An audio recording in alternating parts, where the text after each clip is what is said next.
ప్రియమైన సహోదరి సహోదరులారా, దేవుని ప్రియబిడ్డలారా, 24వ సామాన్య కాలములో 24వ ఆదివారపు ఆరాధనకు, ఈ పవిత్ర వాక్య పరిచర్యకు మీ అందరికీ కూడా ప్రేమతో స్వాగతం పలుకుతూ ఉన్నాను. ఈనాటి వాక్యాన్ని ధ్యానించే ముందుగా ఈనాటి మొదటి పఠనంలో 1 లేదా 2 వాక్యాలను, అదేవిధంగా సువిశేష వచనములో 1 లేదా 2 వాక్యాలను ముందుగా మనం ఒక్కసారి మరలా చదువుకొని మననం చేసుకుందాం. దేవుని యందు ప్రియులారా, యోషియా గ్రంథము 50వ అధ్యాయము 6వ వచనం. గట్టిగా ఎవరైనా చదవండి. నన్ను మోదు వారికి నేను నా వీపును అప్పగించి తిని వారు నా గడ్డపు వెంట్రుకలను లాగివేయుచుండగా నేను ఊరకుంటిని. నా ముఖము మీద ఉమ్మి వేసి ఉండగా నన్ను అవమానించుచుండగా నేను నా ముఖమును దాచుకొనలేదు. నేనేమి చేయనైతిని, నేను నా ముఖమును దాచుకొనైతిని. దేవుని యందు ప్రియులారా, యోషియా ప్రవక్త రాసినటువంటి ప్రవచనాలలో, ఆ గ్రంథములో ఈ వాక్యములు రాయబడి ఉన్నాయి. ఈ వాక్యం ఏం చెప్తుందంటే, నా యొక్క ముఖమును చెక్కుముక్కు రాయివలే చేసుకున్నాను. వారు పిడిగుద్దులు గుద్దుతున్నారు, నేను మౌనంగా ఉన్నాను. నా గడ్డపు వెంట్రుకలు పట్టుకొని లాగుతున్నారు, నేను మౌనంగా ఉన్నాను. నా ముఖము మీద ఉమ్మి వేస్తున్నారు, నేను మౌనంగా ఉన్నాను. ఇవన్నిటిని ఏమంటారు? ముఖం మీద ఉమ్మేయడం, పిడిగుద్దులు గుద్దడం, గడ్డం పట్టుకొని లాగడం, వదకు తేబడిన గొర్రె పిల్లవలే కొనిపోబడడం, వీటిని ఏమంటారు? హ్యాపీ మూమెంట్సా? సఫరింగ్స్, అవునా? కష్టాలు. దేవుని యందు ప్రియులారా, యోషియా చెప్తున్నాడు, యోషియా ప్రవక్త ద్వారా ప్రభువు చెప్తున్నారు. దేవుని యందు ప్రియులారా, నా సేవకుడు బాధామయ సేవకుడుగా వస్తున్నాడు. బాధామయ సేవకుడు, ద సఫరింగ్ సర్వెంట్. ఈ సఫరింగ్ సర్వెంట్, నా సేవకుడు తన సఫరింగ్స్, తన కష్టముల ద్వారా లోకానికి రక్షణ కొని వస్తాడు అని. దేవుని యందు ప్రియులారా, ఇవన్నీ కూడా యేసు ప్రభువులో నెరవేరాయి. అనగా ఆ బాధామయ సేవకుడు ఎవరో కాదు, యేసు ప్రభువే. కష్టాల ద్వారా లోకానికి రక్షణ తెచ్చినవాడు ఎవరో కాదు, యేసు ప్రభువే. దేవుని యందు ప్రియమైన సహోదరి సహోదరులారా, కనుక బాధామయ సేవకుని జీవితంలో కష్టములు, ఇది మొట్టమొదటి అంశం. Now let us go to the gospel reading. సువార్త పఠనానికి వెళ్దాం. మార్కు శుభవార్త 8వ అధ్యాయం 31వ వచనం చదివే ముందు, దాని ముందు జరిగింది ఏంటంటే, ప్రభు అంటున్నారు, నేను ఎవరని ప్రజలు అనుకుంటున్నారు? ప్రభువా, నువ్వు ఏలియావని, మోషేవని, ప్రవక్తలలో ఒకడవని అనుకుంటున్నారు. సరే, మీరేమనుకుంటున్నారు? నేనెవరినని మీరు అనుకుంటున్నారు? పేతురు అంటున్నాడు, నీవు క్రీస్తువు, నీవే లోకరక్షకుడవు, నీవే మెస్సయావు అంటున్నాడు. దేవుని యందు ప్రియమైన సహోదరి సహోదరులారా, అలా చెప్పినప్పుడు ప్రభు ఏమంటున్నారంటే, ఎస్, నువ్వు చెప్పింది కరెక్టే, కానీ ఈ మెస్సయ్య, ఈ క్రీస్తు ఏం చేస్తాడో, ఏం చేయబడుతుంది? 31 చదవండి. 31 వచనం. యేసు శిష్యులకు మనుష్య కుమారుడు అనేక శ్రమలను అనుభవించి, మనుష్య కుమారుడు, నీవంటున్న క్రీస్తు అనే నేను, మనుష్య కుమారుడు అనేక శ్రమలను అనుభవించి, అనేకమైనటువంటి శ్రమలను అనుభవించి, పెద్దల చేత, ప్రధాన అర్చకుల చేత, ధర్మశాస్త్ర బోధకుల చేత నిరాకరింపబడి చంపబడి మూడవ దినమున, దేవుని యందు మూడవ దినమున ఉత్థానమగుట అగత్యము. అనగా ఈయన నిరాకరింపబడతాడు, నేను నిరాకరింపబడతాను, నేను కొట్టబడతాను, నేను చంపబడతాను అని ప్రభు తెలియజేస్తున్నారు. దేవుని యందు ప్రియులారా, అంటే బాధామయ సేవకుని జీవితంలో కష్టాలు, క్రీస్తు జీవితంలో కష్టాలు, ఆ బాధామయ సేవకుడే ఈ క్రీస్తే మన లోకరక్షకుడు, మనుష్య కుమారుడు. ఈయన జీవితంలో కష్టాలు. ఓకే, యేసు ప్రభు జీవితంలోనే కష్టాల. ఈరోజు సెప్టెంబర్ నెల 15వ తారీఖు ఆదివారం కాకపోయి ఉన్నట్లయితే వ్యాకుల మాత పండగను మనం కొనియాడి ఉండేవాళ్ళం. వ్యాకుల మాత మరియ తల్లి హృదయము బాకులాలతో గుచ్చబడింది. ముఖ్యంగా 7 బాకులాలు, 7 బాకులాలతో గుచ్చబడింది. 7 అనేది a complete number, it's a complete suffering in the life of mother Mary. మరియ తల్లి జీవితంలో ఎన్నెన్నో వ్యాకులాలు, ఎన్నెన్నో శ్రమలు, ఎన్నెన్నో కష్టములు. దేవుని యందు ప్రియులారా, బాధామయ సేవకుని జీవితంలో, క్రీస్తు జీవితంలో, క్రీస్తును కన్న తల్లి జీవితంలో కష్టాలు. ఓకే, నెక్స్ట్ 34వ వచనంలో ప్రభు అంటున్నారు, నన్ను అనుసరింపకోరువాడు తన అనుదిన సిలువను ఎత్తుకొని నన్ను అనుసరించాలి. ఇక అక్కడితో అయిపోలేదు. మరి ఎవరెవరైతే క్రైస్తవులో, ఎవరెవరైతే ఆ క్రీస్తుని ప్రేమిస్తున్నాం అంటున్నారో, క్రీస్తుని అనుసరించాలి అనుకుంటున్నారో, వాళ్ళందరి జీవితాలలో కూడా ఈ సిలువ అన్నది చాలా ముఖ్యం.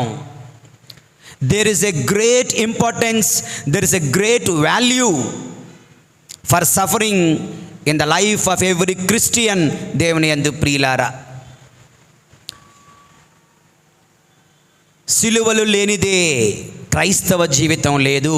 ఎందుకండి అంటే పాపము అంత భయంకరమైనది, పాపము అంత చెడ్డది, పాపము అంత భయంకరమైనది కనుక, అది అంత చెడ్డది కనుక, అది అంత నష్టాన్ని తెస్తుంది కనుక, పాపము యొక్క వేతనము మరణము కనుక, పాపము కొని వస్తున్న కష్టాలు భరించక తప్పవు. దేవుని యందు ప్రియమైన సహోదరి సహోదరులారా, అయితే ఈ కష్టాలను యేసు ప్రభుని యందు విశ్వాసముతో మనము స్వీకరిస్తే అదంతా కూడా God can turn every suffering into a great blessing. ఆ కష్టాలను యేసు ప్రభు మరణాన్ని జీవముగా మార్చినట్లుగా, శాపాన్ని దీవెనగా మార్చినట్లుగా, అవమానాన్ని మహిమగా మార్చినట్లుగా, Jesus can change anything and everything. నీటిని ద్రాక్షరసముగా మలిచినట్లుగా, అప్పమును తన శరీరముగా మారుస్తున్నట్లుగా, he can change anything and everything. దేవుని యందు ప్రియులారా, సో ఈ యొక్క మాటలను బట్టి ఏమర్థమవుతుందంటే, క్రైస్తవ జీవితంలో కష్టముల యొక్క పాత్ర, క్రైస్తవ జీవితంలో శ్రమల పాత్ర, క్రైస్తవుడనే ప్రతి ఒక్కని జీవితంలో సిలువలకు ఒక విలువ ఉంది అనే అంశాన్ని మనం తెలుసుకున్నాం. దీన్ని బట్టి అర్థమవుతుంది. Okay, right. దేవుని యందు ప్రియులారా, మరి ఈ విషయాన్ని ధ్యానిస్తూ 8 అంశాలను ఈనాటి ఉదయం పూజలో చెప్పడం జరిగింది. 8 అంశాలలో 4 అంశాలు ఉదయం దివ్య పూజాబలిలో వివరించాను. దయించి వీలుంటే తప్పనిసరిగా ఆలకించడానికి మీరు కూడా ప్రయత్నం చేయండి. ఇప్పుడు మరొక 4 అంశాలను మనం ఈ రోజున ఈ సాయంత్రం దివ్య పూజాబలిలో ధ్యానిస్తూ ఉన్నాం. దేవుని యందు ప్రియులారా, ఒకసారి ఆ 8 అంశాలను మీతో పంచుకుంటున్నాను. క్రైస్తవ జీవితంలో శ్రమల పాత్రను అర్థం చేసుకోవాలి అంటే 8 యాంగిల్స్లో శ్రమలను మనం అర్థం చేసుకోవాలి. అలా చూసినప్పుడు నీ శ్రమలు దేని వలన, ఎందువలన, ఎక్కడ పెట్టాలో నీకు అర్థమవుతుంది. You can handle sufferings in your life. You can handle suffering in your life. దేవుని యందు ప్రియులారా, ఈ 8 అంశాలు చూద్దాం. మొట్టమొదటిది, సఫరింగ్స్ ఆర్ రెట్రిబ్యూటివ్, అనగా పాపము యొక్క ఫలితాలే శ్రమలు. కర్మ కొద్దీ శ్రమలు అంటే స్వయం కృతాపరాధం వలన వచ్చేవి శ్రమలు. సఫరింగ్స్ ఆర్ రెట్రిబ్యూటివ్, అనగా పాపము యొక్క ఫలితము శ్రమలు. ఇది ఒకటి. నీ జీవితంలో కష్టాలు వచ్చాయనుకో, we have to check our lifes. నా పాపం వలన ఈ నా కష్టాలు అని ఒక్కసారి ప్రశ్నించుకోవడం ఎంతైనా సమంజసం దేవుని యందు ప్రియులారా. నేను పుణ్యాత్ముని కనుక నాకు కష్టాలు వచ్చాయి అనుకోకండి. Don't canonize yourself. మనల్ని మనమే పవిత్రుల్ని పునీతులను చేసుకోకండి. అదంటే అందరికి ఇష్టం. ఎవరో నాకు పునీతి పట్టం కట్టేదేంటి, నేనే పునీతి పట్టం కట్టేసుకుంటాను. వద్దు. ఓకే, మన కష్టాలలో నా తప్పిదాల వలన, నా పాపముల వలన నేను ఈ కష్టాలు అనుభవిస్తున్నానా అని ఒక్కసారి ఆత్మ పరిశీలన చేసుకోవడం మంచిదే. తద్వారా పాప మన్నింపును అడుగుతాం, హృదయ పరివర్తన చెందుతాం దేవుని యందు ప్రియ. ఇది ఒకటి. రెండవది, సఫరింగ్స్ ఆర్ డిసిప్లినరీ. క్రమశిక్షణ కొలది శ్రమలు, కష్టాలు ఎందుకు వస్తాయంటే ఈ కష్టాల ద్వారా క్రమశిక్షణ అలవడుతుంది. ఇవన్నీ ఉదయం పూజలో ఎక్స్ప్లెయిన్ చేశాను, మరలా చెప్పడం లేదు. మూడవది, సఫరింగ్స్ ఆర్ ప్రొబేటివ్, అనగా విశ్వాస పరీక్షలే ఈ శ్రమలు. శ్రమల ద్వారా మన విశ్వాసం పరీక్షింపబడుతుంది, అబ్రహాము జీవితంలో వలె. నాలుగవది, sufferings are temporary, they are not forever. అవి శాశ్వతమైనవి కాదు, అది కొలది కాలము మాత్రమే, అది కొద్ది కాలము మాత్రమే, అశాశ్వతమైనవి శ్రమలు. ఈ 4 అంశాలను ఉదయం దివ్య పూజాబలిలో ధ్యానించడం జరిగింది దేవుని యందు ప్రియులారా. పాప ఫలితాలు మన శ్రమలు, క్రమశిక్షణ కొలది మన శ్రమలు, విశ్వాస పరీక్షలు మన శ్రమలు, అశాశ్వతమైనవి ఈ శ్రమలు. మరొక 4 అంశాలు మనం ఈరోజు ధ్యానించబోతున్నాం దేవుని యందు ప్రియులారా. Sufferings are inevitable. ఇన్నెవిటబుల్ అనగా తప్పనిసరి. కష్టాలు అందరికీ ఉంటాయి. కష్టాలు మన జీవితంలో తప్పనిసరి. ఎవ్వరు వాటిని తప్పించుకోలేరు దేవుని యందు ప్రియులారా. ఎవ్వరు మన జీవితంలో మీలో ఎవరైనా కష్టాలు లేని వారు ఉన్నారా? అంబానీకి కూడా కష్టాలే. కాకపోతే ఆయన కష్టాలు అని చెప్పి అందరూ చూస్తారు, నీ కష్టాలు ఎవడో చూడ్డు.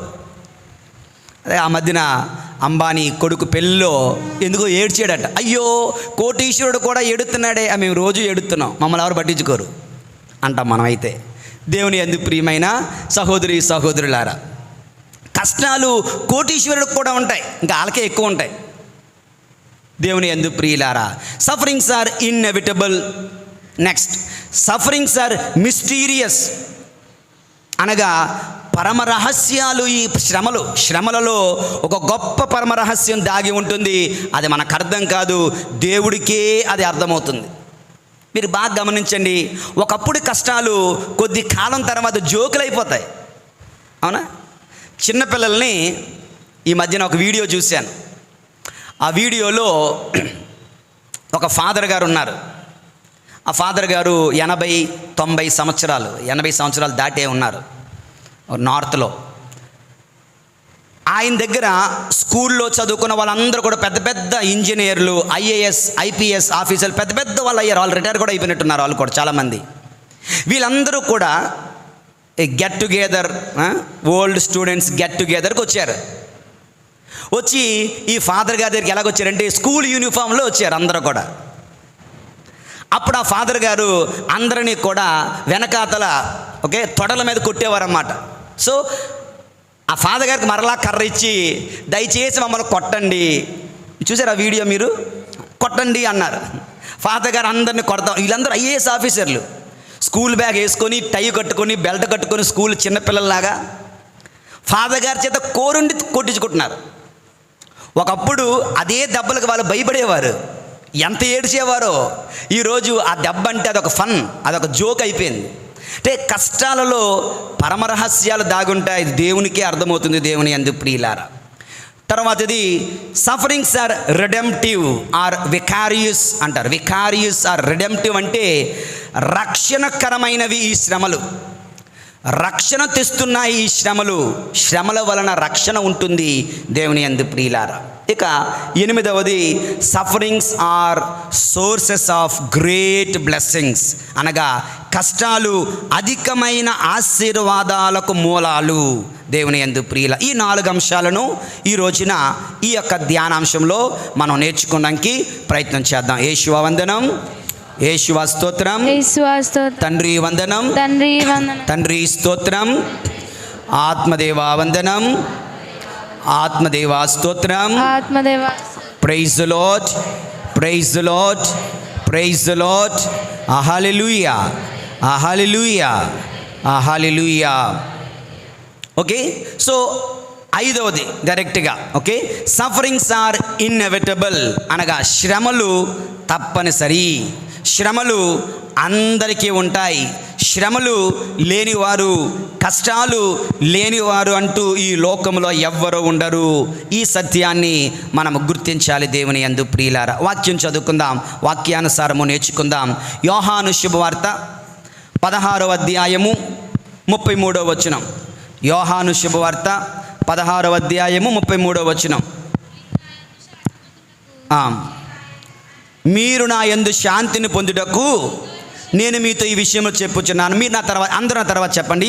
లోకమున మీరు కష్టముల పాలగుదురు, కానీ ధైర్యము వహింపుడు, నేను లోకమును జయించి తిని.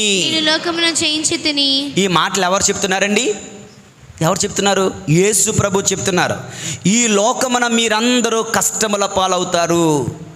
Okay, is not a politician. నేను వచ్చానంటే మీ కష్టాలన్నీ తీసేస్తానడం లేదు. మీరు కష్టముల పాలవుతారు, నా నామమున మీరు హింసింపబడతారు, నా నామమున మీరు న్యాయ సభలకు లాక్కొని వెళ్ళబడతారు. అయినా ధైర్యం వహించండి, ఎందుకంటే I am greater than this world, I have conquered this world. నేను లోకమును జయించి తిని. దేవుని యందు ప్రియమైనటువంటి సహోదరి సహోదరులారా, లోకమును జయించిన ప్రభు అంటే కష్టాలు అందరికీ ఉంటాయి. నీ ఒక్కడికే జలుబు, నీ ఒక్కడికే జ్వరము, నీ ఒక్కడికే నడువు నొప్పి, నీ ఒక్కడికే కాలు నొప్పి అనుకోకండి, అందరికీ ఉన్నాయి. కనుక దాని గురించి బెంబేలెత్తిపోవలసిన అవసరం లేదు, గుండె జారిపోవలసిన అవసరం లేదు, భయపడిపోవలసిన అవసరం లేదు. We can overcome. Okay, we can overcome with the help of our Lord because he had conquered the world. ఆయన లోకమును జయించిన ప్రభువు. ఆయన నామములో, ఆయన శక్తిలో మనము లోకాన్ని జయించగలం. దేవుని యందు ప్రియులారా, కీర్తనల గ్రంథము 34:19 వచనం ఏం చెప్తుందో చూద్దాం. కీర్తనల గ్రంథము 34:19 వచనం. పుణ్యపురుషునికి చాలా ఆపదలు చుట్టుముట్టును, కానీ ఆ విపత్తులన్నిటి నుండి ప్రభు అతనిని రక్షించును. చెప్పండి అందరూ. పుణ్యపురుషుని చాలా ఆపదలు చుట్టుముట్టును, కానీ ఆ విపత్తులన్నిటి నుండి ప్రభు అతనిని రక్షించును. కష్టములు రాక మానవు, కానీ ప్రభు మనల్ని రక్షిస్తారు. దేవుని యందు ప్రియులారా, ఒక చిన్న ఉపమానం చెప్తాను, జాగ్రత్తగా ఆలకించండి. ఒకనొక ఊరిలో ఒక తల్లి కొడుకు జీవిస్తూ ఉన్నారు. భర్త లేడు, తండ్రి లేడు, తల్లి కొడుకే, ఒకే ఒక కొడుకు. అయితే ఈ కొడుకు అనారోగ్యంతో మరణించాడు. కొడుకు అనారోగ్యంతో మరణిస్తే అది తీరని కష్టం, తీరని నష్టం, ఆ బాధ చెప్పలేనిది.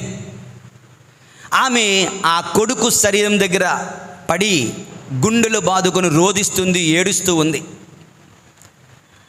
సమాధి కార్యక్రమాలన్నీ అయిపోయి 2-3 రోజులు అయినా సరే ఆవిడ ఇంకా యాక్సెప్ట్ చేయకుండా ఇంకా ఏడుస్తూనే ఉంది. అంతలో ఆ ఊరిలోకి ఒక మహాపవిత్రుడైన మునీశ్వరుడు వచ్చాడట.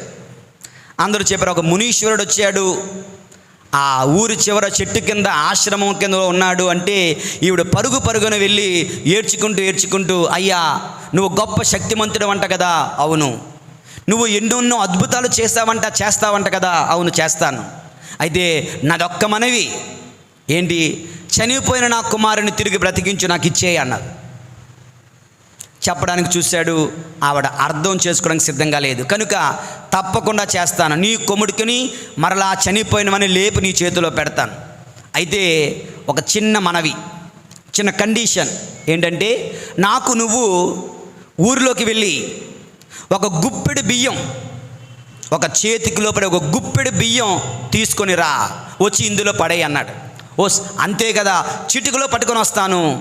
అయితే నువ్వు భిక్షం వేసుకొని అడుక్కొని రావాలి. తప్పకుండా భిక్షం అడుక్కొని వస్తాను.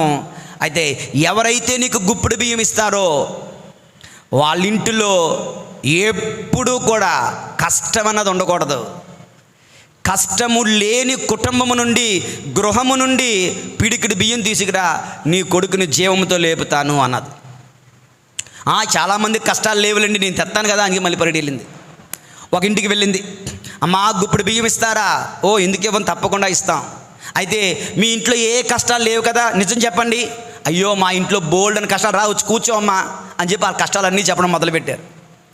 ఈ కష్టాలని వినేసరికి నా కష్టాలే బెటర్ ఏమో అనుకుందేమో ఆవిడ. సరే మీరైతే పనికిరారు, నేను పక్కింటికి వెళ్తాను. పక్కింటికి వెళ్ళింది, అమ్మా గుప్పుడు బియ్యం ఇస్తావా? ఇస్తాను. మీ ఇంట్లో ఏం కష్టాలు లేవు కదా? అయ్యో ఏం చెప్పమంటావా, మరి రా అమ్మ కూర్చొని మళ్ళీ స్టార్ట్ చేశారు కదా. మరుసటి రోజు వెళ్ళింది, ఆ రోజంతా అయిపోయింది. 4 ఇల్లు అయ్యే, ఈస్టర్ బ్లెస్సింగ్స్ లాగా 4 ఇల్లు అయ్యే.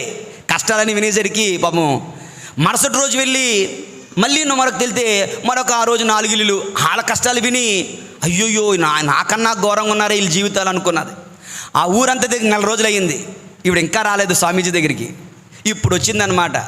ఏమ్మా గుప్పుడు బియ్యం ఏమి పడేయి అంటే, ఏం గుప్పుడు బియ్యం అండి, కష్టాలు లేని ఇల్లే లేదు మా ఊరిలో, నాదొక్కరిదే కష్టం అనుకున్నాను, వాళ్ళందరి కష్టాలతో నా కష్టం ఏంటి అన్నారు. దేవుని యందు ప్రియమైన సహోదరి సహోదరుల, the truth is this, we all should go through sufferings in life. క్రైస్తవ జీవితంలో శ్రమలు తథ్యం, శ్రమలు ఉంటాయి. నా దారి శ్రమల దారి, రహదారి కాదు. ఓకే, నా దారి శ్రమల దారి, నా మార్గం సిలువ మార్గం. దేవుని యందు ఈ సిలువ ద్వారానే పరలోకానికి దారి, రహదారి ఏర్పడుతుంది అని ప్రభు తెలియచేస్తుండగా, నీ జీవితంలో కష్టాలు ఎదురు చూస్తుంటే సాతానుడు వచ్చి చాలా చక్కగా అంటాడు, చూసావా నువ్వు ఎంత మంచిదానివి, నువ్వు రోజు ఉదయకాల ప్రార్థన చేస్తున్నావు, మధ్యాహ్నం ప్రార్థన చేస్తావు, సాయంత్రం ప్రార్థన చేస్తావు, ఎవడు చెయ్యడు. నువ్వు రోజు గుడికి వెళ్తావు, వాళ్ళు వెళ్ళరు. నువ్వు ఎన్ని దాన ధర్మాలు చేస్తావు, ఎన్ని పుణ్యాలు చేస్తావు, ఎంత సహాయం చేస్తావు, వాళ్ళందరూ చెల్లెలందరూ బాగానే ఉన్నారు, చేసిన నీకే ఇన్ని కష్టాలు, ఇదేం దేవుని శపించి నువ్వు చచ్చిపో అంటది సాతాను. అదే కదా యోబు భార్య ద్వారా వచ్చాడు సాతానుడు. ఇంకా దేవుడు అంటావేంటి, ఆ దేవుని శపించి నువ్వు ఆత్మహత్య చేసుకుని చచ్చిపో అంటుంది భార్య, సొంత భార్య. నేను దిగంబరుడిగా వచ్చాను, దిగంబరుడిగా వెళ్తాను. ఆ దేవుడిచ్చాడు, దేవుడు తీసుకున్నాడు. ఆస్తి ఇవ్వగా, సంపదలు ఇవ్వగా అనుభవించిన నేను కష్టాలు ఇస్తే తీసుకుంటాను అన్నాడే కానీ దేవుని దూషించలేదు యోబు. దేవుని యందు ప్రియులారా, మన జీవితాలలో కష్టాలు అందరికీ ఉంటాయి. వాటిని యేసు నామములో, యేసు నందు విశ్వాసముతో యేసు ప్రభు చేయి పట్టుకొని ముందుకు కొనసాగాలి అన్నదే. నన్ను అనుసరించేవాడు తన అనుదిన సిలువను ఎత్తుకొని నన్ను అనుసరించాలి అన్న ప్రభుని యొక్క మాటల యొక్క ఆంతర్యం దేవుని యందు ప్రియులారా. ఇందులో ఒక ముఖ్యమైన విషయం అండోయ్, చాలా ఇంపార్టెంట్, ఉదయం చెప్పడం జరిగింది.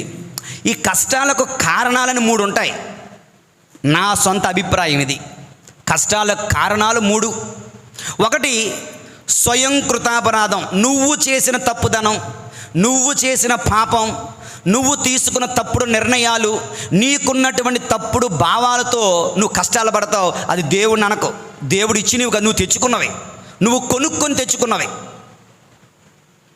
ఓకే, నువ్వు సరిగ్గా చదవక, ఉద్యోగం రాక, ఆర్థిక పరిస్థితులు బాగుపడక ఇబ్బంది పడితే దేవుడు నాకు ఈ కష్టాలు ఇచ్చాడనకు. నువ్వు సరిగ్గా చదవలేదు కనుక, నువ్వు ఉద్యోగం సాధించలేదు కనుక నీకు ఈ ఆర్థిక సమస్యలు. ఎగ్జాంపుల్, నువ్వు ఫుల్గా తాగి వెనకాతలు 2 బీన్స్ పిక్కలు ఉంటాయంట కదా, ఉంటాయా 2 బీన్స్ పిక్కలు, కిడ్నీలు, అవి టపక్కని ఫీజు కొట్టినట్టు కొట్టేస్తే దేవుడు నాకు కష్టాలు ఇచ్చాడు అనకండి. దేవుడు ఇవ్వలే, నువ్వు తాగడం వలన ఆ బీన్స్ పిక్కలు పగిలిపోయాయి, కిడ్నీలు ఫెయిల్ అయిపోయాయి. అది నువ్వు చేసుకున్నది. ఒకడు ఫాస్ట్గా డ్రైవ్ చేసి ఏదో గోడను గుద్దేశాడు, దేవుడు నాకు యాక్సిడెంట్ చేశాడు కాదు, నువ్వు చేసుకున్నది. కొన్ని తప్పుడు నిర్ణయాలు ఉంటారు కొంతమంది, తప్పుడు నిర్ణయాలు. పెళ్ళిళ్ళ విషయంలో, మరొక విషయంలో వాళ్ళకున్నటువంటి ఆ యొక్క రాంగ్ నోషన్ని పట్టుకొని వేలాడుతూ ముందుకు జీవితాన్ని తీసుకుని వెళ్ళరు, అక్కడ ఆగిపోతారు. ఇది దేవుడు చేసింది కదా, నువ్వు చేసుకున్నది, మీరు చేసుకున్నది, లేదా నీ తల్లిదండ్రులు చేసింది, లేదా నువ్వు చేసుకున్నది, దేవునికి సంబంధమే లేదు ఇది. కనుక కష్టాలకు కారణం స్వయం కృతాపరాధం, మనం చేసుకున్న తప్పుడు నిర్ణయాలు. రెండవది, మన కష్టాలకు కారణం నీ తోటివాని యొక్క క్రియలు. నీ తోటివాని యొక్క క్రియలు అంటే నువ్వు రోడ్డు మీద నడుచుకుంటూ వెళ్తుంటే ఒకడు తాగి వచ్చి గుద్దేశాడు, దేవుడు చేసింది కాదు. దేవుడు నీకెంత ఫ్రీడమ్ ఇచ్చాడో అతనికి అంతే ఫ్రీడమ్ ఇచ్చాడు. అతను తన ఫ్రీడమ్ని సరిగ్గా వాడుకోకపోవడం వల్ల నీ ప్రాణం పోయింది. ఈ కష్టానికి కారణం దేవుడు కాదు, నీ పొరుగువాడు, నీ తోటివాడు, నీలాంటి వాడు, నీ సహోదరుడు. ఇది మూడవది, మన కష్టాలకు కారణం ఒక్కొక్కసారి దేవుడు పరీక్షలుగా అనుమతిస్తాడు. He allows, not he creates. సాతానుడు కష్టాలు తెస్తాడు, దేవుడు అనుమతిస్తాడు, దానివల్ల నీకు మేలు చేయడం కోసం. అందువల్ల మనకు కష్టాలు వస్తాయి. దేవుని యందు ప్రియులారా, మన కష్టాలు ఈ మూడిట్లో దేని వలన వస్తున్నాయో కూడా మనం చెక్ చేసుకోవాలి. అదేవిధంగా మనకు వచ్చిన కష్టాలు ఈ 8 ఎందులో పడుతుందో కూడా చూసుకొని మనం ముందుకు కొనసాగాలి. దేవుని యందు ప్రియమైన సహోదరి సహోదరుల, ఇవి 5 అంశాలు చెప్పాను. 6వ అంశం, సఫరింగ్స్ ఆర్ మిస్టీరియస్, అనగా పరమ రహస్యాలు. ఈ శ్రమలులో ఒక రహస్యం దాగి ఉంటుందంట. శ్రమలు ఎందుకు, ఎవరికి అర్థం కాదు. వాటి వల్ల కలిగే లాభాలు అంత సులువుగా అర్థం కాదు. ఒక మంచి వాక్యం, ఆదికాండము 50వ అధ్యాయం 20వ వచనంలో యోసేపు తన యొక్క అన్నలతో పలుకుతున్నటువంటి మాట చూడండి. ఆదికాండము 50వ అధ్యాయము 20వ వచనం, మీరు నాకు కీడు తలపెట్టితిరి, కానీ దేవుడు ఆ కీడును మేలుగా చేసెను. ఈనాడు జరిగినట్లుగా బహు ప్రజలు జీవించుటకై దేవుడు మేలు కొరకై ఉద్దేశించిన. దేవుని యందు ప్రియులారా, చూసారా, యోసేపుని పాత నిబంధనలో యోసేపుని అన్నలు చంపేద్దామని గోతులో పడేస్తారు. గోతులో నుంచి అమ్మేస్తారు.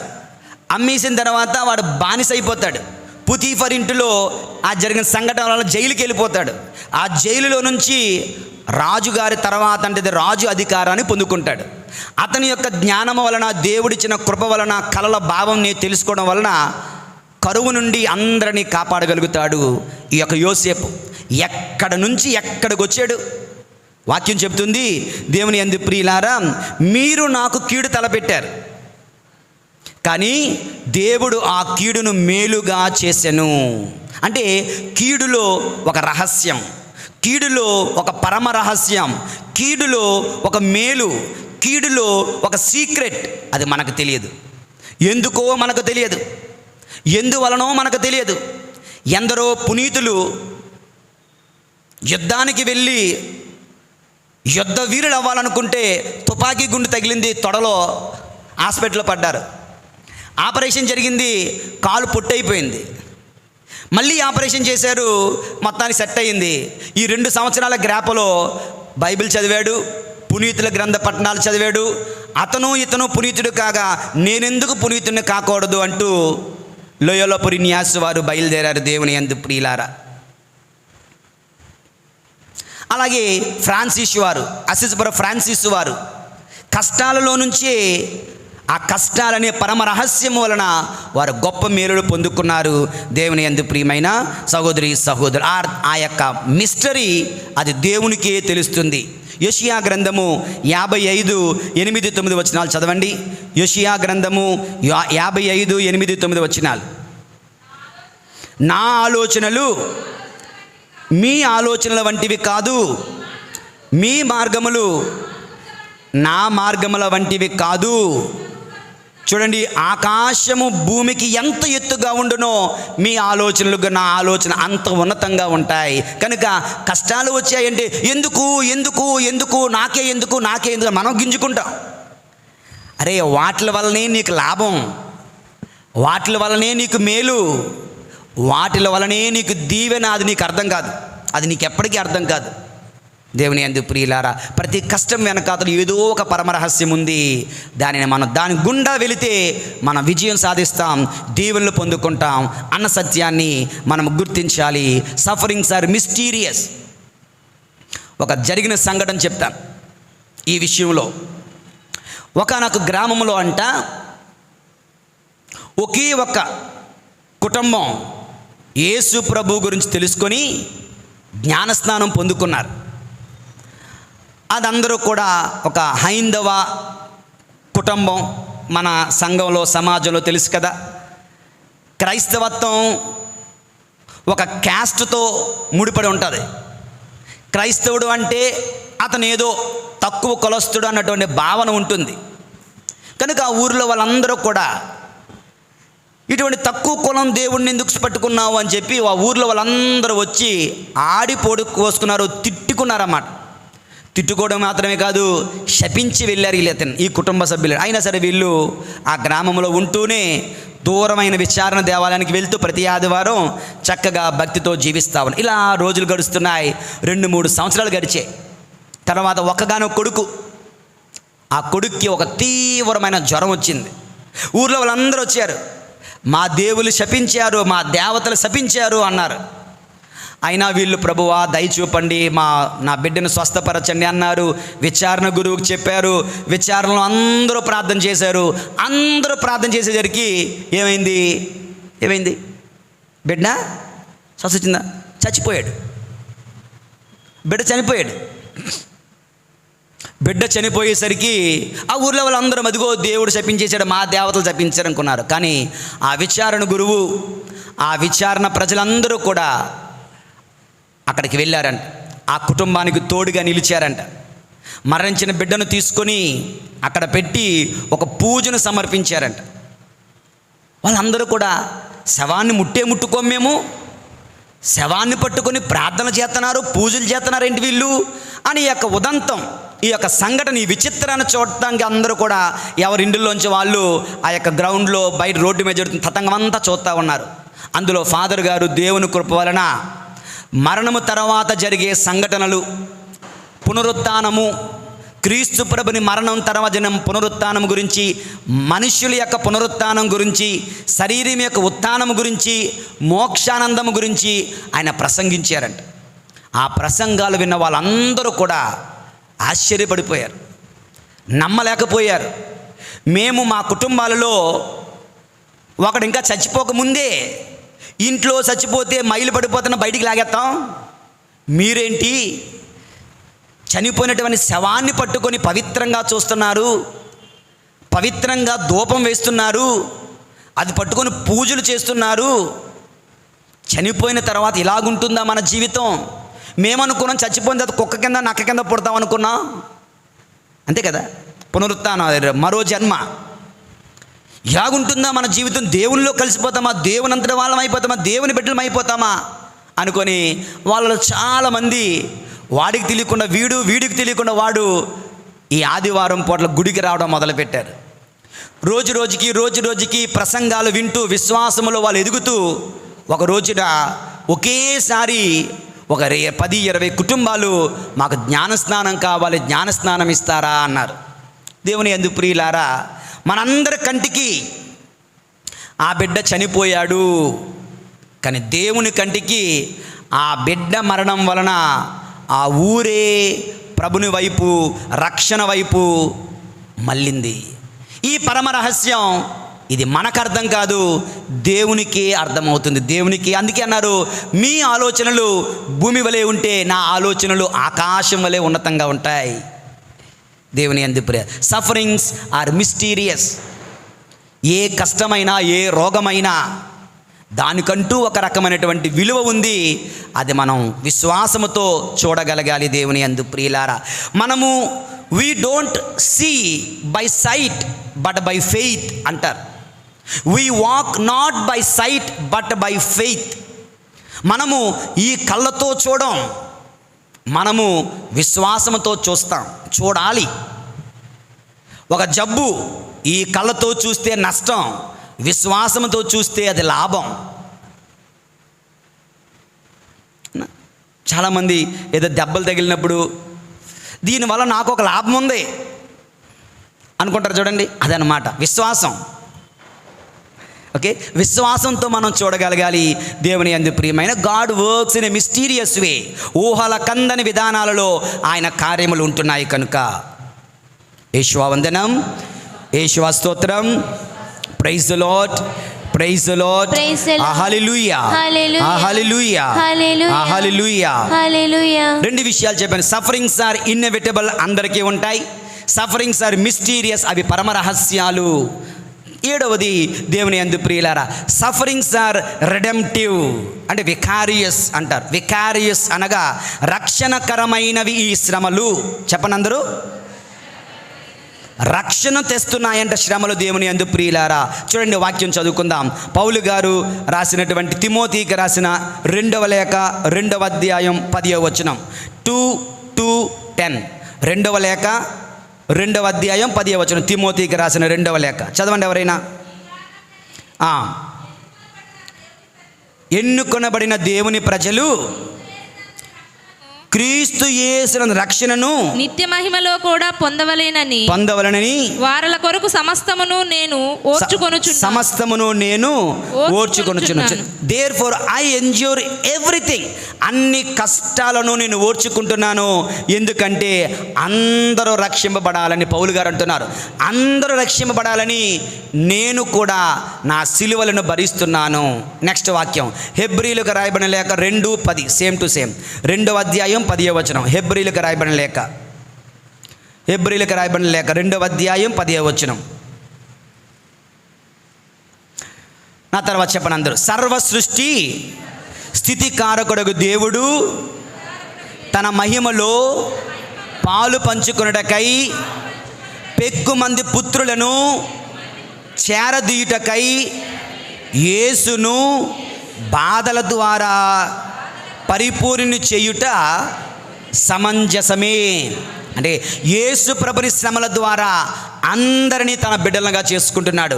యేసు ప్రభుని శ్రమల ద్వారా అందరినీ రక్షిస్తున్నాడు దేవుని యందు ప్రియులు. అందుకే అంటున్నాం కదా, దుఃఖపూరితమైన యేసునాథుని శ్రమలు మరణము ద్వారా మా మీదను సమస్త మానవులందరి మీదను దయగా నుండండి.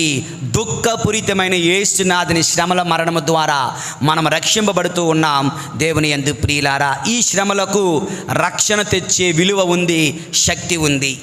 Saint Teresa of child Jesus, చిన్న తెరేసమ్మ, ఆవిడ ఎప్పుడు కూడా ప్రభువా నాకు మరిన్ని కష్టాలు ఇవ్వండి, నేను కష్టాలు పడుతుండగా ఆ పుణ్య ఫలము పాపాత్ముల మారు మనస్సు కొరకు అర్పిస్తున్నాను అని చెప్తూ ఉండేవారు. ఆవిడ ప్రార్థన అదే, ఆవిడ మనసులో ప్రార్థన ఇదే. మనం కూడా ప్రభువా నాకు అదివ్వి ఇదివ్వి అని కాదు, నాకు అలా చెయ్యి ఇలా చెయ్యి అని కాదు. ఈరోజు చూడండి, యేసు ప్రభువుకు పేతురు గారంటే ఎంత ప్రేమ, చాలా ప్రేమ పేతురు గారంటే. కానీ ఏమంటున్నారు ఈ రోజున? హలో వింటున్నారా? ఏమన్నారు? Get behind me O Satan, సాతాను నా వెనుక ఒక పొమ్ము. ఎందుకని? Why did Jesus say like that? ఎందుకు చేశారంటే యేసు ప్రభు ఏం చేయాలో పేతురు గారు చెప్తున్నారు. ఒక విధంగా అర్థం చేసుకోవాలంటే, you don't direct what God should do. ప్రభు ఏం చేయాలో నువ్వేంటయ్యా చెప్పేది? వాక్యం చెప్తుంది కదా, ఆయన సృష్టిని చేసినప్పుడు ఎవరు అతని ప్రక్కన ఉండి భూమిని ఇలా చేయి, ఎడారి ఇలా చేయి, సముద్రం ఇలా చేయి, ఆకాశం ఇలా చేయి, గ్రహాలను ఇలా చేయి, ఎవరు చెప్పారని? ఆయనకు ఎవరైనా చెప్పగలరా? ఆయనకు జ్ఞానాన్ని ఎవరు ఇవ్వగలడు? అటువంటి వ్యక్తికి పేతురు అన్నారు, ప్రభువా అలాగనకు, అలా జరగకూడదు, నువ్వు అలా చెప్పకూడదు, నువ్వు అలా మాట్లాడకూడదు. గెట్ బిహైండ్ మీ సేటన్. మనం కూడా ప్రార్థనలో ప్రభువా అది చెయ్యి, ఇది చెయ్యి, అలా చెయ్యి, ఇలా చెయ్యి అన్నావు అనుకో, ప్రభు ఏమంటారు? ఓ సాతాను బయటికి పో, నేనేం చేయాలి నువ్వు చెప్పకు, నువ్వేం చేయాలి నేను చెప్తాను. నువ్వు నాకు దేవుడు కాదు, నేను నీకు దేవుడును కదా. దేవుని యందు ప్రియమైన సహోదరి సహోదరులారా, కనుక మన ప్రార్థనలు దేవుడు ఏం చేయాలో చెప్పకండి, మనం ఏం చేయాలో తెలుసుకుందాం. ఈ చిన్న తెరీసమ్మ ఏమని ప్రార్థన చేసావు? నాకు అది ఇవ్వి, నాకు ఇది ఇవ్వి, నువ్వు అలా చేయి ఇలా చేయి కాదు. ప్రభువా నీ చిత్తం, నాకు కష్టాలు ఇవ్వండి, ఆ కష్టాలు నీకు అర్పిస్తాను, ఒక కానుకలాగా, ఒక అర్పణలాగా, ఒక బహుమతిలాగా నీకు అర్పిస్తాను. నా కష్టాలు, నా శ్రమలు, నా బాధలు, నా రోగాలు.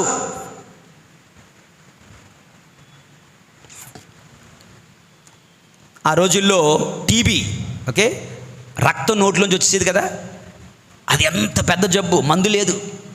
ఆ జబ్బుతో బాధపడేది ఆవిడ. అటువంటి జబ్బుతో బాధపడుతూ దేవునికి వందనాలు చెప్తూ ఈ నొప్పిని, ఈ బాధను, ఈ రోగాన్ని, ఈ కష్టాన్ని పాపాత్ముల మారు మనస్సు కొరకు ప్రభువా అర్పిస్తున్నాను అనేసరికి యేసు ప్రభు అది కాదనగలడా? కాదంటాడా? అలా ఆమె 4 గోడల కాన్వెంట్ ఎప్పుడూ దాటలేదు, కానీ అనేకుల రక్షణకు ఆమె దోహదపడింది. ఆమె కష్టాల ద్వారా, కష్టాలకు రక్షణ తెచ్చే శక్తి ఉంది దేవుని యందు. అల్ఫోన్స్ అమ్మ, కేరళాపుర అల్ఫోన్స్ అమ్మ, FCC అమ్మగారు, కష్టాలను రోగాలతో నన్ను నింపు ప్రభువా, కానీ భారతీయులకు రక్షణ ఇవ్వండి ప్రభువా, పాపాత్ములకు రక్షణ ఇవ్వండి ప్రభువా అని ఆ తల్లి తన కష్టాలను, తన రోగాలను యేసయ్యకు సమర్పించింది. చాలామంది పునీతులు అంటారు, O my dear people, don't waste your suffering, don't waste your suffering. Sufferings అంట ఎటువంటిదంటే బంగారు బిస్కెట్ లాంటిదంట. బంగారు బిస్కెట్ వేసుకోగలవా? దాన్ని కరిగించుకొని నగ చేసుకోవాలి, దాన్ని పడేసుకోకూడదు. శ్రమలు దేవుని యందు ప్రియులారా material for wonderful ornaments, spiritual ornaments. ఆ మెటీరియల్ని ప్రభునికి అర్పించి రక్షణ వైపు నీ కుటుంబాన్ని, భర్త మారు మనస్సు కొరకు భార్య, భార్య మారు మనస్సు కొరకు భర్త, బిడ్డల రక్షణ కొరకు తల్లిదండ్రులు, తల్లిదండ్రుల రక్షణ కొరకు బిడ్డలు కష్టాలను దేవునికి అర్పించాలి దేవుని యందు ప్రియులారా. సఫరింగ్స్ ఆర్ రిడెంప్టివ్, రక్షణకరమైనవి ఈ శ్రమలు. ఇక చివరిది, ఆఖరిది దేవుని యందు ప్రియులారా 8వది, sufferings are sources of great blessings. Okay, అధికమైన ఆశీర్వాదములకు మూలములు ఈ యొక్క కష్టాలు. చక్కనైన వాక్యం, అందరూ కంఠస్థం నేర్చుకోవాల్సిన వాక్యం, రోమీలకు రాయబడిన లేఖ, పౌలు గారు రోమీలకు రాసిన లేఖ 8వ అధ్యాయం 28వ వచనం. రోమీలకు రాయబడిన లేఖ 8వ అధ్యాయము 28వ వచనం. దేవునిని ప్రేమించు వారికి, ఒకసారి అందరం కలిసి చదువుదాం, నా తర్వాత చెప్పండి అందరూ కూడా. దేవునిని ప్రేమించు వారికి, దేవుని ప్రేమించు వారికి అనగా ఆయన ఉద్దేశానుసారము పిలువబడిన వారికి అన్నియు మంచికే సమకూరునట్లు దేవుడు చేయునని మనకు తెలియను. సింపుల్ లాజిక్ అండి, simple logic. If you love God, పెద్ద యాక్సిడెంట్ కూడా ప్రాబ్లం లేదు, పెద్ద మరణం కూడా ప్రాబ్లం లేదు, ఆస్తిపాస్తులు కోల్పోయినా ప్రాబ్లం లేదు. ఎందుకంటే యోబు జీవితంలో యోబు దేవుణ్ణి ప్రేమించాడు, ఆస్తులు పోయాయి, 100 రెట్లు వెనక్కి వచ్చేసాయి, ప్రాణాలు పోయాయి, మళ్ళా బ్రతికొచ్చేశారు, ఆరోగ్యం పోయింది, కానీ దీర్ఘాయుష్యమంతుడు అయిపోయాడు. దేవునిని ప్రేమిస్తే చాలు, ఎన్ని కష్టాలైనా they will all become blessings, blessings, blessings. Simple logic, just love God. అది మనం చేయలేం, అది చేస్తే చాలు దేవుని యందు ప్రియులారా. ఏ నష్టము కాదు, ఏ కష్టము కాదు, ఏ రోగము నీకు బాధ కానే కాదు, అన్నీ నీ మంచికే. God can turn everything into a wonderful blessing. నేను చాలా ఉపమానాలు, చాలా కథలు చెప్పాను. ఒక రాజుగారి కథ, అంతా నా మంచికే అనే మంత్రి కథ చెప్పాను, గుర్తుందో లేదో. మరొక గుర్రాల కథ చెప్పాను, గుర్తుందా? మరొకసారి మీకోసం చెప్తున్నాను. ఓకే, ఒక ఇంటిలో, ఒక ఊరిలో ఒక తండ్రి కొడుకు ఉన్నారు. వాళ్ళకి ఒకే ఒక గుర్రం ఉంది. పాపం ఒకే ఒక గుర్రం, అందరికీ గుర్రాలన్నీ ఉన్నాయి, అన్నీ ఉన్నాయి. ఒకే ఒక గుర్రం ఉంటే ఏమైంది, ఒకరోజు ఈ గుర్రం తాడు తెంచుకొని అడవిలోకి వెళ్ళిపోయింది. ఊర్లో వాళ్ళందరూ వచ్చారు, అయ్యో ఎంత పని అయిపోయింది, మా అందరికీ 10, 20, 30 గుర్రాలు ఉన్నాయి, నీకు ఒకే ఒక్కటి ఉంది, అది కూడా పోయిందా, ఎంత నష్టం అన్నారు. అతను అంటాడు, good or bad God alone knows. మంచా చెడా మనం ఎవరు డిసైడ్ అవ్వడానికి, దేవునికి తెలుసులేండి, ఐ లవ్ గాడ్ అనుకున్నాడు. ఒక 10 రోజుల తర్వాత ఈ గుర్రం మళ్ళీ ఎక్కడెక్కడో అడవిలో తిరిగి వెనక్కి వచ్చింది. ఇది వెనక్కి వస్తూ ఏం చేసింది, మరొక మంచి 10 గుర్రాలను తీసుకొచ్చింది, ఫ్రెండ్స్ అందరినీ కూడా. అరే నీకు భలే లాభం వచ్చిందని మళ్ళీ ఊళ్ళో అందరూ వచ్చారు, ఫ్రెండ్స్ అందరూ. ఏం లక్కీ ఛాన్స్, ఒక గుర్రం పోయిందనుకుంటే 10 గుర్రాలు వచ్చాయా, నీకు అదృష్టవంతుడయ్యా అన్నారు. ఇతను మళ్ళీ అంటాడు, good or bad who knows God alone knows, I love God, దేవుణ్ణి మాత్రం ప్రేమిస్తున్నాను, గుర్రాలను కాదులేండి అన్నాడు. ఈ 10 గుర్రాలులో ఒక గుర్రాన్ని కొడుకు 22 సంవత్సరాల కుర్రవాడు, 24 సంవత్సరాల కుర్రవాడు, వాడికి స్వారీ నేర్పిద్దాం, కంట్రోల్ చేసుకుందామని, అడవి గుర్రాలు కదా పొగరుతో ఉంటాయి కనుక దాన్ని కంట్రోల్ చేసుకుందామని వాటి మీద ఎక్కి స్వారీ చేస్తున్నాడు. స్వారీ చేస్తుంటే అది పడేసింది, మనోడు కాలు ఇరిగిపోయింది.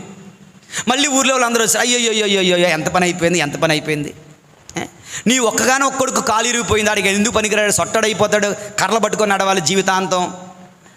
Good or bad who knows God alone knows, I love my God అన్నాడు. ఇంతలో ఆ దేశంలో యుద్ధం ప్రకటించారు.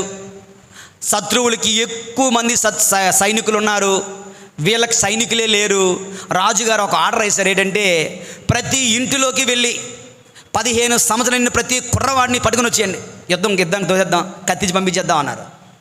సో సైనికులు వచ్చి ప్రతి ఇంటిలోకి వెళ్ళి 15 సంవత్సరాలు నిన్న కుర్రాడు ఉంటే యుద్ధానికి వెళ్ళాల్సిందే, అందరూ తీసుకెళ్ళిపోయారు. వీళ్ళింటికి కాళ్ళు ఎత్తుకొని కూర్చున్నాడు మనోడు, ఇరిపోయింది కదా, అరే వీడు పనికిరాడు, వీడు యుద్ధానికి పనికిరాడు, ఇక్కడే వదిలేయండి అని చెప్తే ఆ ఊరిలో ఉన్న కుర్ర వాళ్ళందరూ వెళ్ళిపోయారు, ఈ ఒక్కడే ఇంట్లో కూర్చున్నాడు. ఆ యుద్ధంలో చాలామంది పిల్లలు చనిపోయారు, ఇతను మాత్రం ప్రాణాలతో తండ్రి పక్కనే ఉన్నాడు. దేవుని యందు ప్రియులారా, మంచా చెడా ఎవరికెరుక, దేవునికే ఎరుక. మన బాధ్యత దేవునిని ప్రేమించండి, ఎటువంటి చెడైనా మంచిగా మార్చగలడు. అర్థమైందా? 4 అంశాలు ఈ రోజున మీతో పంచుకున్నాను. Sufferings are inevitable. కష్టాలు శ్రమలు అందరికీ ఉంటాయి. కష్టాలు శ్రమల్లో పరమరహస్యాలు దాగి ఉన్నాయి. కష్టాలు శ్రమల వల్ల రక్షణ కొని వస్తే తేగలవు. కష్టాలు శ్రమలు గొప్ప ఆశీర్వాదానికి నాంది పలుకుతూ ఉన్నాయి. కనుక దేవుని యందు ప్రియులారా, మన అనుదిన జీవితంలో ప్రభుని అనుసరించేటప్పుడు అనుదిన సిలువలను ఎత్తుకొని ప్రభుని ప్రేమిద్దాం. తన్ను తాను పరిత్యజించుకొని తన అనుదిన సిలువను ఎత్తుకొని ప్రభుని అనుసరించేవాడు రక్షణ పొందుతాడు. అటువంటి రక్షణ మార్గములో అవసరమైతే సిలువ మార్గములో పయనిస్తూ ప్రభుని ప్రేమిద్దాం. పరిశుద్ధుడైన దేవుడు మనల్ని దీవింతురుగాక. పితా పుత్ర పరిశుద్ధాత్మ నామమున ఆమేన్.